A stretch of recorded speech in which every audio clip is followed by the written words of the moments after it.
తుది దశ ఎన్నికలకు ముందు మోదీ ఇచ్చిన ఇంటర్వ్యూ ఇప్పుడు చూద్దాం. संविधान पढ़ ले, देश के कानून नियम पढ़ ले, मुझे किसी को कुछ कहने की जरूरत नहीं है. सर इस बार चुनाव में हम देख रहे हैं कि एक पर्सनल अटैक्स बहुत हो रहे हैं. लाइक आप पर भी कई बातें बोली गई हैं और आपकी तरफ से भी कुछ लोगों को कुछ बोला गया है. तो पर्सनल अटैक्स किस लिए इस बार आपको लगता नहीं ये शैली नहीं होनी चाहिए चुनावों में?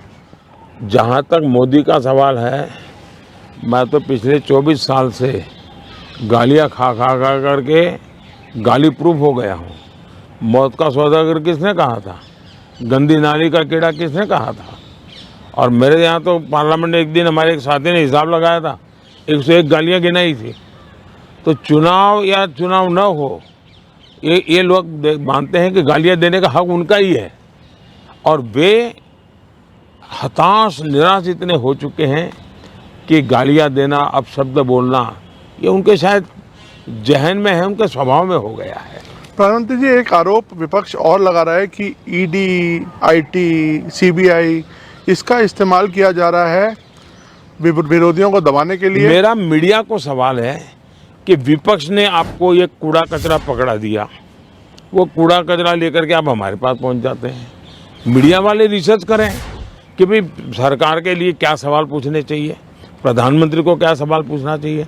जो कूड़ा कचरा फेंक रहा है उसको पूछो ना, भाई तुम ये जो कह रहे इसका सबूत क्या है, कानून नियम क्या है, उसको पूछो ना. उसकी आपकी हिम्मत नहीं है.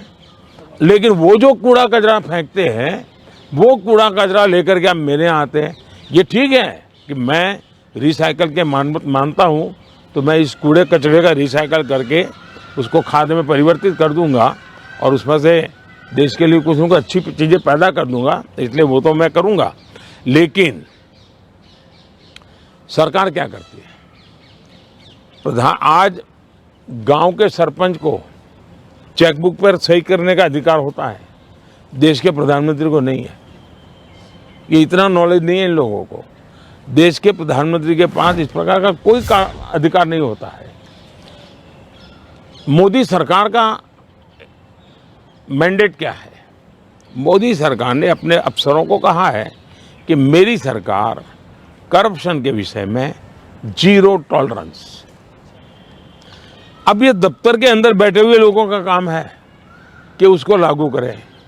और सचमुच में तो किसी जमाने में 10 साल में मनमोहन सिंह जी की सरकार थी, 34 लाख रुपया पकड़े गए थे. 34 लाख रुपया मतलब एक स्कूल बैग में आप आ जाए. वर्तमान में ईडी ने 10 साल में 2200 करोड़ रुपया पकड़ा है. ये तो टीवी पर दिखता है, ये तो कोई झूठबाजी हो नहीं सकती है. अब जो 2200 करोड़ देश को वापस लाया है, ये उसका सम्मान होना चाहिए, उसको गाली गलौज होना चाहिए. तो गाली गलौज कौन करता है? जिसका पैसा गया है वो गाली गलौज कर रहा है. 2200 करोड़ जिसके जेब में से गया है, जिसने चोरी कर करके इकट्ठा किया था, वो पकड़ा गया, वो चिल्ला रहा है. इसका मतलब ये जो चोर पकड़े जा रहे हैं, इसमें जिसकी भागीदारी होगी वो चिल्लाएगा.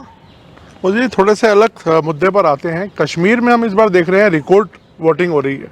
ऐसे ऐसे इलाकों में रिकॉर्ड तोड़ वोटिंग हो रही है जहां पर ऐसा सोचा नहीं जा सकता था. इस पर आपका क्या आंकलन है, आप कैसे देखते हैं? पहले तो मैं चाहूँगा कि कश्मीर की जो स्थिति